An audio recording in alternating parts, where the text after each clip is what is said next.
Hello everyone, my name is Stephen Berlin, and this is my series on dreaming, lucid dreaming, and transcendent states of consciousness accessible through your dreams. Now, before we set sail into the series, we need to acknowledge the albatross that's going to be accompanying us on our voyage. And that albatross is this, the dreaded dream journal. And anyone out there who has ever started a dream journal knows what I'm talking about. You start out with the best of intentions, like a New Year's resolution. And then, how long does your dream journal last? A week? Maybe 2. But generally speaking, it comes to an end. It is a discipline. It is work. And after all, you got to get up and go to work. You don't really have time for this. You know, you get up in the middle of the night and you write your dream journal, you might not get back to sleep, and then you're cranky the whole next day. So written dream journals have issues.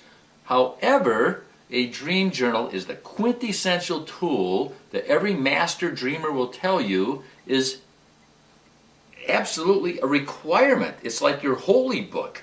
Without this, you'd have no dream recall, or very, very little. You wouldn't learn anything about your dreams. This is necessary. So, that being said, and knowing what the issues are, and having had to deal with those issues myself, I'm going to give you a few tips to ease the pain, so to speak. Alright, so do you want the bad news first or the good?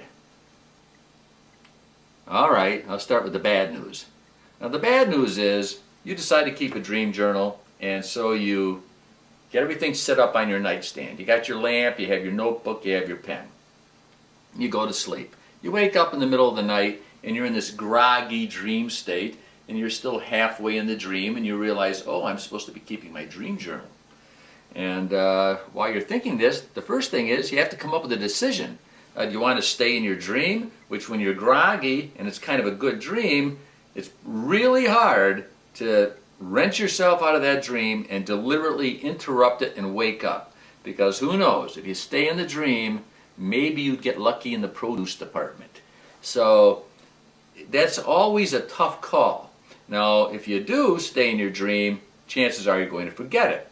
So if you do decide to go ahead and interrupt the dream and do your dream journal, and be a good little boy or a good little girl, and turn on the light and pick up your notebook and your pen and do your assignment, well, you will wake up with a payoff, because you will have your dream journal and I'm off and running, I'm doing a good job.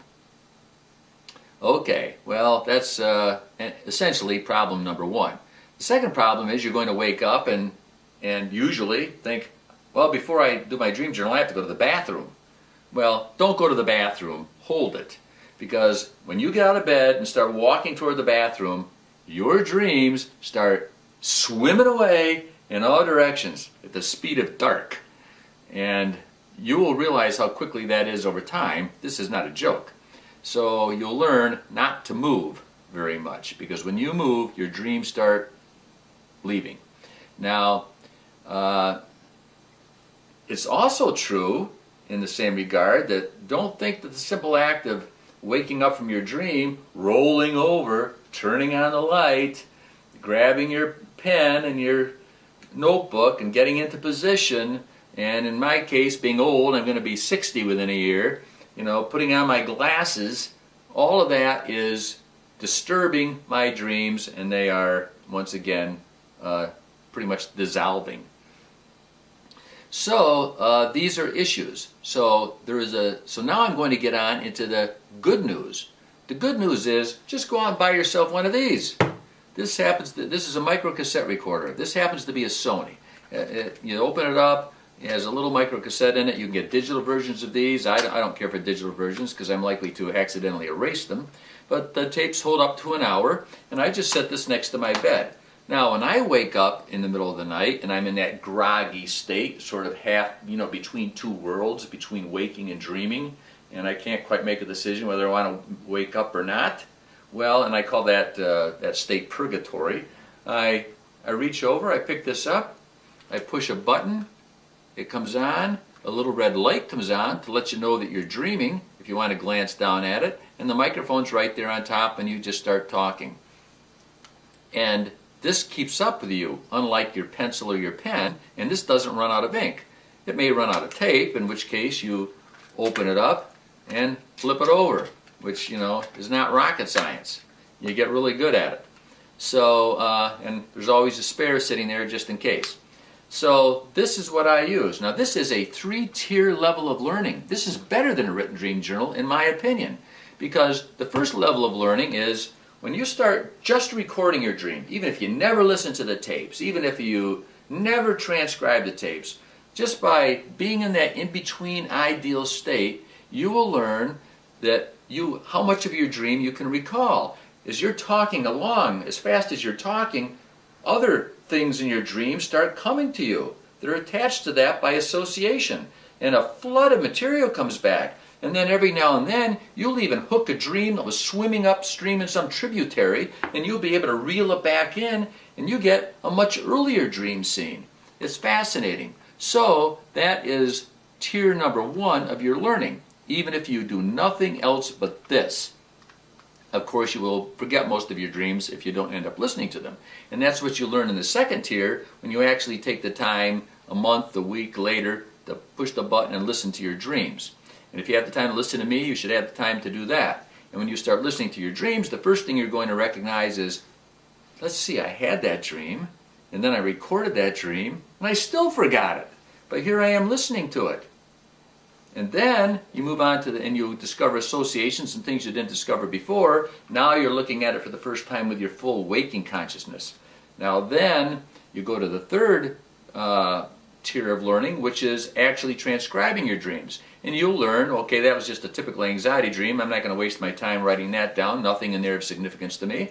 And you will write down your more significant dreams.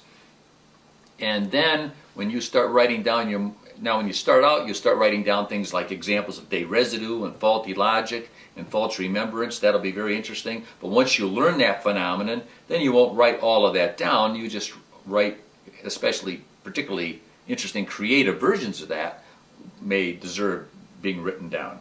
And then your best dreams, the best of the best, your transcendent dreams, your out-of-body experiences, your alien abductions, whatever your thing is, anything that is really, visiting a dead relative, whatever that's really significant, then buy a special journal or book for that. Now this one happens to be hand-bound in black goat. Now I'm not saying that to impress you.